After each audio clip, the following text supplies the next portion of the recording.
caller that calls into CHLY with a pledge. And the number again is toll-free 1-855-740-1017. So we're standing by, waiting eagerly for your calls. Meanwhile, we're going to move on with our discussion here. If you just tuned in, we're talking with co-founder and editors of Brighter Books Publishing, located right here in Nanaimo, Angela and Dean Jurgensen. So we just talked about sort of the books that have been published. Now I'd like to just touch on authors. How many authors do you have? We've talked about Maddie and Charity. Who else do you sort of have? The third author? We have Maya Appleby. That's the third author. Mm-hmm. She lives in Florida, and that book it really turned out excellent. Actually, it's almost like every book that we put out is better and better, which is good because it makes me think that in about a year I'm going to re-release all the other books and just kind of make them look better and that kind of thing. But I guess you could work on a book forever and it would never be done. Yeah. But we have 14 authors right now. I actually had to go back and count how many we had. It's 14. So I have. That means that 11 authors are really, really, really, really, really waiting for me to get their books done. I'm trying my best, I promise. And they're mainly from the U.S. Mm-hmm. And there's one lady also from Ireland. Oh, great! And there's it's from all over the variety. US and some from Canada, but mainly from the U.S. That's great. And now you can also purchase your books online. Is that correct? That's right. We can. We are available on Amazon.com, Amazon.ca, and also other online places like Barnes & Noble and Powell's.com and that kind of thing. That's great. And I also saw that on your website you have an option for readers to interact with authors. Let's talk a little bit about that. Well, this is the thing, that some of the elements in our website are still under development, and that one I've been pushing to get finished, but it's not quite done yet.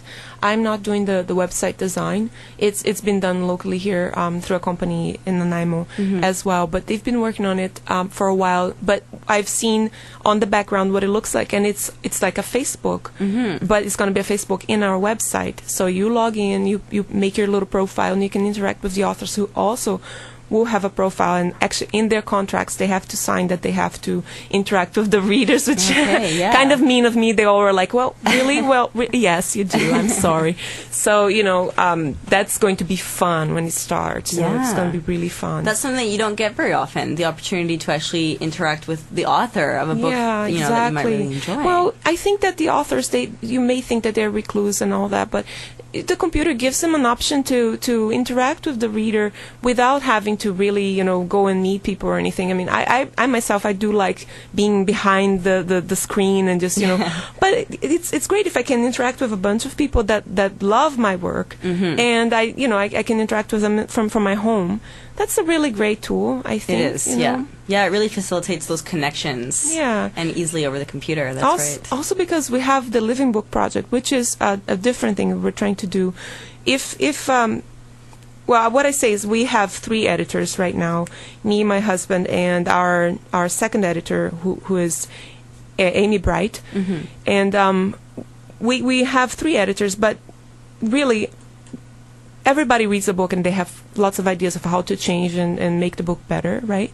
So I'm inviting people to come and tell the authors, hey, what if you had done this? Or I wish you had told me more about this person, or I wish this had happened differently and this way instead of that way. You tell the author that, and if the author likes some of those suggestions, we will re-release a book with those suggestions. So great. That's the point of the Living Book. It's a book when it's done, it becomes stationary to that period, right? But if you let the book evolve with the reader, then it's it becomes a fun project. So it's sort of always dynamic. It's it grows. It grows. Yeah. Oh, that's a really neat concept, because I don't think you necessarily think of that right away. When you think of books, you think it's out, it's published, this is the story, it's done. There's not necessarily thoughts of changing it and yet letting it evolve that way. That's a really interesting concept. For kids, it's good. You know what I mean? Right. It utilizes their imagination. That's right. Kids love projects, right? They love doing things like that. And if they want, say, they have an alternative ending or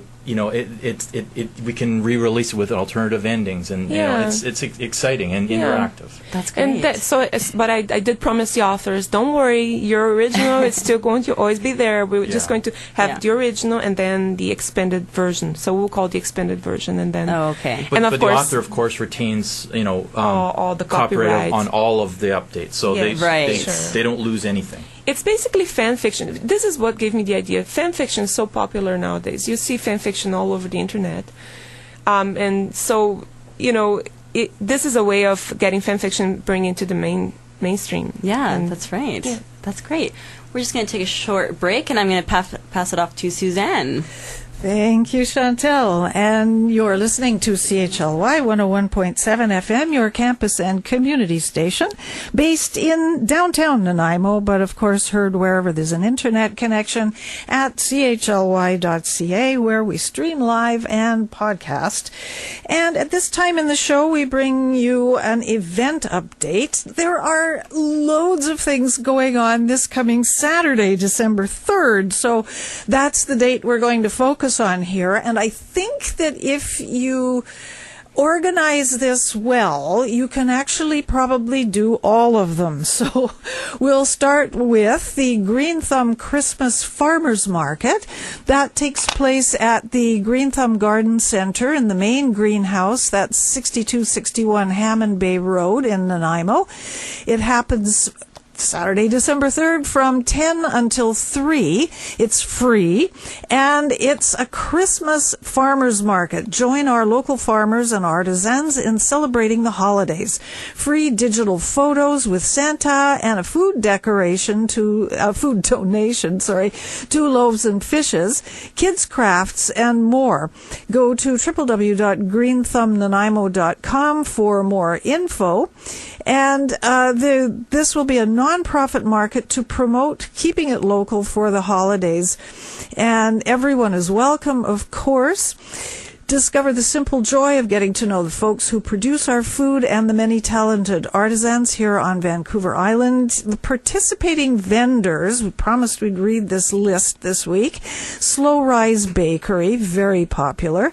Little Qualicum Cheese Works, the Urban Beat Cafe, Island Highlanders, British Baking, Mod Rocks Jewelry, Frederick's Honey, Erica's Country Preserves, Rabbit Hill Farms, the Tartan Pie, Mason Bee Houses and Accessories. Very, very good thing to have in the summertime, especially if you've got fruit trees. Sandstone Soapworks, Mad Creations, Christmas Crafts, All Angels, Spirit Art Birdhouses, The Spider Lady, Fabrications, Rocky Mountain Fudge Factory, I've Been Craving, Santa and Mrs. Claus, and Vancouver Island grown fresh cut Christmas trees, living Christmas trees, local wreaths, door swags, poinsettias, cedar garlands, and cut greens. And once again, Saturday, December 3rd from 10 to 3 at Green Thumb Garden Center. You can phone them at 250-758-0944.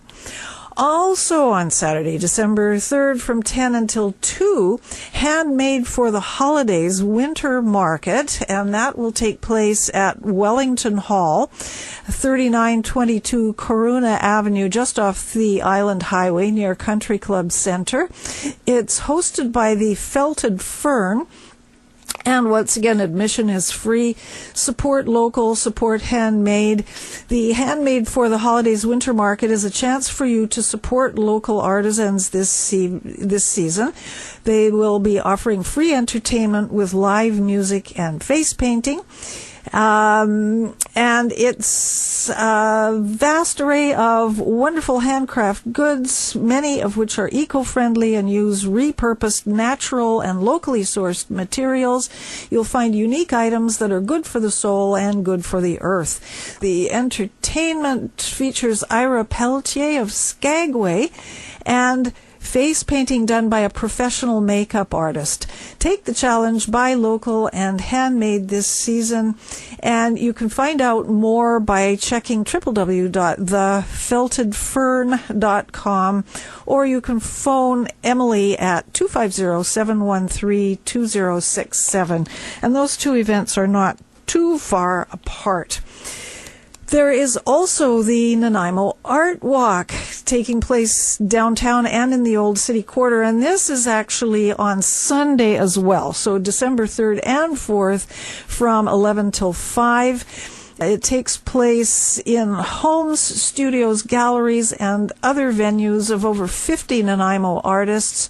Chat with the artists about their work, see what's new, and get some of those Christmas presents taken care of. Paintings, photography, fabric art, enameling, woodwork, jewelry, pottery, metal art, and more. It's the biggest art walk to date with over 50 artists in 25 locations, and you can visit www.nanaimoartwalk.jimdo.com or phone 250-716-8989 for more information, or you can pick up a guide at Artsy Stuff at 309 Wesley Street or the House of Indigo at 6 Church Street. And finally, Mayan Families Canada Benefit Concert, and this is Saturday evening from 6:30 to 10 at the Hammond Bay Co-op Serious Coffee, 4750 Hammond Bay Road beside Piper's Pub. And it's hosted by Alex Dolly and the Mayan Families Canada organization. It's a night of guitar, saxophone, bass, vocalist, drums, piano, and coffee.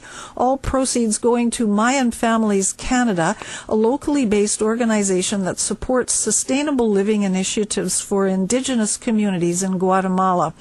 Featuring Edward Lee, the Mark Gorosh Quintet, Nathan Stefani, and guests, fair trade jewelry available, and a silent auction to follow. A good night for a great cause. And for more information, you can contact Alexandra Dolly at 250-667-4094. And the program that you're listening to on CHLY 101.7 FM is Changes, and today Chantel is talking with Angela and Dean Jurgensen of Brighter Books, and their website is brighterbooks.com. I have it up here on the screen, and it looks really great.